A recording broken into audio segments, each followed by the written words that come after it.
سر روشا دوربون و پنابری جی لبله هنرمند دکارن و ایش و زحمتی بکن برهمک خوشک و پیشکیشی خلکی بکن. هر جار هنر بویه زمان و چاوی دوربون و ایشن گو پنابر دبینن. یک جوان کسا هنرمند عثمان نصراوات گو ل ولایت ورجینیا دجیج بری 25 سال دف جوالات بردا لی بلد برهمی وید او تشتانا هین دیار دبن جیا خلق و کشین سیاسی جی دبرهمی وید دیار دبن نها عثمان بمرأیه ده برنامه حفترنگ بن. کاک عثمان گلک سپاس بو بشتاری بونات برنامه من. زور سپاس کاک عثمان. خوش حال. سپاس. اجی ولو کیف خوش حال بوم گو متدیت تفیگو ام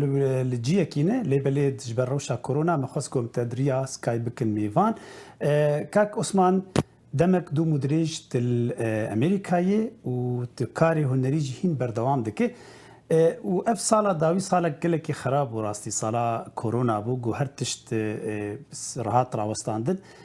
بوت وكو كسكي هنرمند قلت روجانا متشتت شوبان روجانا تكار ذكر تبرهمك شي ذكر او كورونا تشقو سباندور ذكر بله لراستي دا اوفت او معوي كورونا طبعا بو خلق بشريكي جشتي ناخوشة بلان بو ايما وكو هنرمند اوفت ري كمن كومبانيا كم بلين اوف بوم يعني بابلين بيج بوم هەرێکی باش بوو بۆ من کە توانیم لەو ماوەیەدا کۆمەڵێک کاری هونەری ئەنجام بدەم ئەوە بۆ من شتێکی باش بوو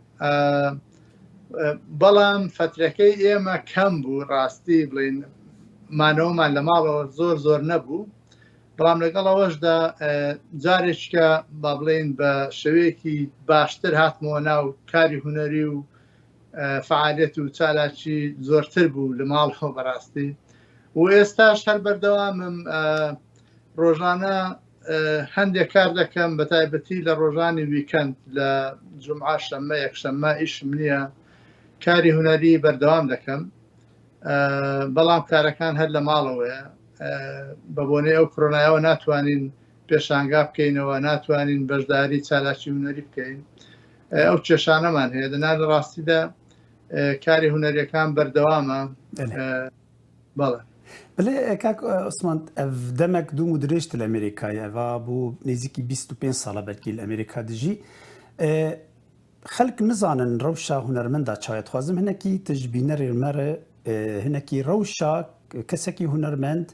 د جیانا امریکا د جیانا زور و زحمت د چاوا یجبوت چاوا بو د چاوا کاری بو هر دو عالی جیانی او عالی هنری بردوام بکه دوره با دراستی بۆ یەکەم جار کە من هاتم بۆ ئەمریکا ینی هەروەکو خەڵکی تریش واستم دەکرد کە لێرە مەجال زۆرە یان کات زۆرە بۆ کاری هونەری و هیچ ڕێگرێکت نابێ و ژیان ئاسانە هەموو شتێک بەدڵی ئێمە دەبێت بەڵام لە ڕاستیدا کە کاتێک گەشتی نێرە بەو شتە نەبوو ینی من بە تایبەتی وەکو خۆم باسی خۆم دەکەم من یەک مناڵم هەبوو خێزاندار بووم کاتێک گەشتمە ئەمریکا تەنانەت بە زۆر بە ئەستەمیش توانیم کارێک دۆزمەوە تەنها بۆ ژیانی خۆشم نەک بۆ کاری هونەری هەتاکو با بڵێن ژیان زۆر سەختە لێرە کرێخان و گرانە وەرحاصل هەموو شتەکانی تر پێویستی بە پارەیە پێویستی بەوەیە کە تۆ خۆت هیلاکەی ماندووبی بەس بۆ ئەوەی بژیت ینی بیر لە کاری هونەری ناکەیتەوە لە سەرەتا بەڕاستی بەڵام دواتر دوای ئەوەی کەیشم پێیا کرد و تۆزێ وەزعی ژیانم باشتر بوو کەمکەمە دەمتوانی لە هەفتەیەکە چەند سەعاتێک کاری هونەری بکەم بەو حاڵەشەوە بەشداری هەندێک پێشانگام کرد بەشداری هەندێک چالاکی هونەریم کرد زەختم زۆر لە خۆم کرد شارێکی زۆرم خستە سەر خۆم بۆ ئەوەی کە لە کاری هونەری دوانەکەوم بەردەوام بم لە ژوورێکدا بووم کاری هونەریشم دەکرد لێشی دەخەوتم لێش نانیشمان دەخوارد وەرحاصل هەموو شتێک لە یەک ژووردا بەڕێوە دەچوو بەڕاستی بله کارێتە کاک عوسمان کارێتە بەرهەمێتە دە gelekî rewşa Kurda tê di diyar dibe yanî tê bêjîn til Kurdistanê nav xelkê xwe de yê û çi qise dûrbûna te jî bandor li berhemê te nekiriye یعنی بابەتێن کارێتە هینجی کورداوگریدایە ئەو چاوە چێ بوویە یعنی گوتو هونەرمەندێکی لە ئەمریکا دژیتت خوازە گۆ بەرهەما خۆشی کەسی ئەمریکیرە پێشکەش بکە و بابەتێن تە هینا بابەتێن ئێ وڵاتە ئەو چاوە تکار هەفتوورە دروست بکە و ئاوا بکە لە ڕاستی من کە هاتم بۆ ئێرە زیاتر ینی کە کاری هونەریم دەکرد زیاتر بۆ کە بتوانم لە ڕێگەی کارە هونەریەکانمەوە با بڵێن ڕەوشی خۆمان وەکو کورد پیشانی خەڵکی ئێرە بدەم ئەوە لە لایەکەوە لە لایەکەشەوە بەڕاستی هەندێک کەس کە دێ بۆ ئێرە زۆرتر بیت وەکو لایەنە بازرگانەکەی بیری لێ دەکاتەوە بۆیە هەوڵ دەدات ئەو کەلتوری کە لێرە هەیە ئەوە وەربگرێت و هەر ئەوە بکات بەڵام من بە پێچوانەوە بەڕاستی بیرم لە لایەنی مادەکەی نەکردەوە بیرم لە لایەنی بازرگانەکەی نەکردەوە ئایا خەڵکی ئەمریکی ئەو شتە قبول دەکەن یان قبوڵی ناکەن دەیکڕن یان نایکڕن من تەنها ئەوانم دەکرد کە خۆم مەبەستم بوو بە تایبەتیش ئەو بابەتی کوردەواری ئەو شتانەی کە لە کوردستان کردومە لێرە شەمان شت بەو شێوەیە ئیشم دەکرد بۆیە هەست دەکەم کارەکان لەلایەن خەڵکی ئەمریکاشەوە باڵێ لەلایەن خەڵک بە شێوەیەکی ئاسایی قبوڵە و حەزیشی لێ دەکەن بەڵام وەکو شتێکی بازرگانی نە ینی ئەوان بخۆ دەزانی حەز بە شتی تر دەکەن بۆی کە بیکڕن بەڵام ئەوە منی دڵخۆش کرد ینی زیاتر کە حەز دەکەن شتەکانی ئێمە ببینن بزان ئێمە چۆنیش دەکەین بابەتەکانی ئێمە چییە ئەوە شتێکی خۆشە بۆ من بلێ ناو ڕەڤەندا کوورد دژی لێدە ژمارەك مەزنج کووردا لە ئەمریکا دژین ئەوژی دەمێک دوم و درێژ لێدەنێ لێ بەلێ li gor şopandinamê çalakiyên hunerî gelekî kêm li vê de çawa dibînî ji bo çi kêm e ew çalakî ji bo çi em komela Kurda yan jî civata Kurdî piştgiriya hunermenda yanî hunermendekî wek te em bêjin wî têx pêş de alîkarîkê bide wekû hunermendekî Kurd jî pêşkêş bike di nav civata Emerîkî de لە ڕاستیدا لێرە زۆرتر مەسەلە کار و ژیانەکە خۆی زۆر سەختە لەبەرەوە خەڵکەکە هەمووی بە شێوەیەکی گشتی بەیش و کاری نانپیاکردنەوە سەرقاڵە ئەوەش ڕێگرێکی زۆرە لە بەردەمی ئێمەدا وەکو کورد وەکو ئەوانەی کە پەناهەندە بووین لێرەین کە دەمانەوێت با بڵێن بە ئارەقی ناوچەوانی خۆمان بژین ڕێی لێگرتوین بەوەی کە بتوانین کۆر و کۆبنەوە بکەین بەوەی کە بتوانین کاری چالاکیەکانمان بە شێوەیەکی کۆمەڵا با بڵێن وەکو گروپ ئیش بکەین نەمانتوانیوە کۆبینەوە هەیان هەر هونەرمەندە و با بڵێن کەوتۆتە ویلایەتێکەوە کەوتۆتە شوێنێکی ترەوە کە تۆزە ئاسان نییە بۆ ئێمە کۆبینەوە بەڵام هەرکەس لە بەرخۆیەوە کاری کردو هەرکەس لە بەرخۆیەوە ئیشی کردو هەرکەسە بە شێوازی خۆیان بە پێی ئەو دەرفەتەی بۆی لواوە توانیوێتی بەشداری لە هەندێک کار و چالاکی هونەریدا بکات لێرە و بەڕاستی لێرە با بڵێن ئەو کەسێک کە مەجالی هەبێ دەرفەتی هەبێ شوێن زۆرە بۆی کە بتوانانی کار و چالاکی خۆت تێدا ئەنجام بدەیت بەڵام بەداخۆ یعنی ئەو دەرفەتە نییە من وەکو خۆم هەفتەی 4 ڕۆژ ئیش دەکەم ڕۆژی 10 سەعات ئیش دەکەم لە بۆ بژێوی ژیانی خۆم دوای ئەوە اینجا 3 ڕۆژ بۆ من دەبێنێتەوە ئەو 3 ڕۆژەش بەشێکی بۆ بازارکردن و کۆمەڵێک شتی خێزانی ئەوەی تر اینجا بۆ کاری هونەری دەمێنێتەوە لەو فترەیە بەڕاستی زۆر ئەستەمە بتوانی پەیوەندێکی باشت هەبێت لەگەڵ هونەرمەندە کوردەکانی تر لە وڵاتەکانی کە یان بتوانی کار و چالاشی بێکەوە ئەنجام دێت تۆزێک کارێکی ئاسان نییە بلێ بابەتێ زۆرم سەر بابەتێن تابلوێتە بەرهەمێتە وەکمە گوت بابەتێن بە کورداو گرید هەیەنی خۆزایە کوردستانی گەلێکی دیار دەبێ و تشتێن سیاسیژی دکارێتە هەنە یعنی تەنەک شەروان ژنێ شەروان تایبەتی ینی دکارێتە چەند تابلێتە و پر بەلا بوونژی ئەوانە باندۆرێ لە کارێتە ناکە ینی هونەرێ دۆختێت بێژن سیاست زۆرە هونەرێ دەبێ ینی دێ دیار دەبێت د چاوە کار بالانسەکێت ناوان تەرەزوویەکێت ناو هەردووە چێ بکە گۆ سیاست هونەراتە کێم نەکە ڕاستیە من بۆ خۆم زۆر حەز لە سیاست ناکەم ینی وەکو سیاست زۆر حەزی لێ ناکەم بەڵام هەندێک جار ئەو هەموو هەواڵ و شتە ناخۆشانەی کە دەربارەی میلەتی ئێمە بڵاو دەبێتەوە ئەو هەموو زەخت و زۆرەی لەلایەن وڵاتانی داگیرکەری کە کوردستانیان داگیر کردووە بڵاو دەبێتەوە. ئەو هەموو کارە ساتانە بەڕاستی تۆ ناتوانی لێ بێدەنگبی، ناتوانی چاوت بنووقێنی، ناتوانی هیچ نەکەیت. بەناچاری بڵێن هەندێک کار دەکەیت کە لەوانەیە بەدڵی خۆشت نەبێت، لەوانەیە حەزیشت لێی نەبێت، بەڵام ناچارت دەگەن. یعنی تۆ هیچ دەسەڵاتێکت نییە. من وەکو خۆم هەر هوەرەکەم هەیە، هەر ئەوەندەیە کە دەتوانم وێنەیەک کێشم و بیخەمە بەردێدی بینەران و خەڵکی کە لە سۆشیال لە ڕێگەی سۆشیال میدیاوە بێ، لە ڕێگەی کارێکی باڵم چالاکیی هوەریەوە بێن. بەڕاستی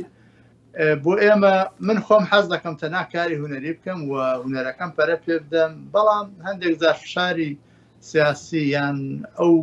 هەواڵ و شتە ناخۆشانەی دەربارەی وڵاتی ئێمە، دەربارەی میلەتی ئێمە بڵاو دەبێتەوە، ناچارت دەکات کە بە ناچاری بچیتە ناو کارێکی سیاسیەوە یان بچیتە با بڵێن تابلۆیەک بکەیت کە زۆرتر لایەنی سیاسی هەبێت. بله ده کارێتی وەکی دنێدا یعنی ژبلی شێوەکاریە نیگارکێشی دەدەست بە دیجیتالێ کریە هونەرا دیجیتال کە هونەرێک نویە و ئانا هێدی بەلا دەبێ لێ ناو کورداد هین جیە خۆ نەگرتی تژوان کەسێ گوت تب کارتینە ez carna berhemê bînim tu bela dike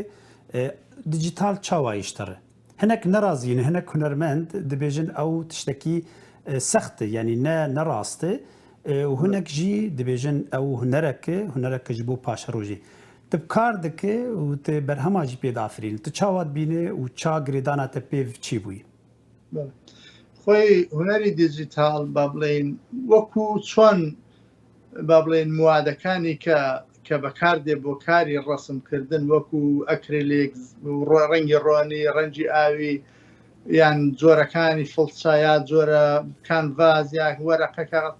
ینی ئەوەش بەشێکە لەو موادانە بەشێکە لەوەی کە هونەرمەند دەتوانێت بەکاری بێنێ بۆ کاری هوەری خۆی بەڵام بە ڕێگایکی دروست ینی تۆکو هونەرمەندێک شێوەکار باشتر وایە بە ڕێگایکی دروست ینی وەکو خامێک بەکاری بێنیت نەک با بڵێن نەیکەیتە فێڵکردن هەندێک لە هونەرمەندەکان بۆ نمونە بە جۆرێکی وا ڕسمەکە دەکەن کە هیچ با بڵێن هین ئەزمموی خوانی تێدا نیە یان با بڵێن شارەزایی خوانی تێدا نییە هەندێک لەو تووڵانە بەکاردێنن کە ناتوانن لێوە نە لێ فێر ببن نە لێشەوە بتوان داهێنانێ بکەن یان شتێکی باشتر بکەن من وەکو خۆم تەنها وەکو کاغەز و قەڵەم بەکاری دێنم وەکو بۆیە و ڕنگ و بڵێ خام بەکارێنم کە وێنەیەک بە دیجیتاڵ دەکەم بەڕاستی من ینی ناچم کۆپی و پێستی بکەم ناچم وێنەکە وەکو هین بکەم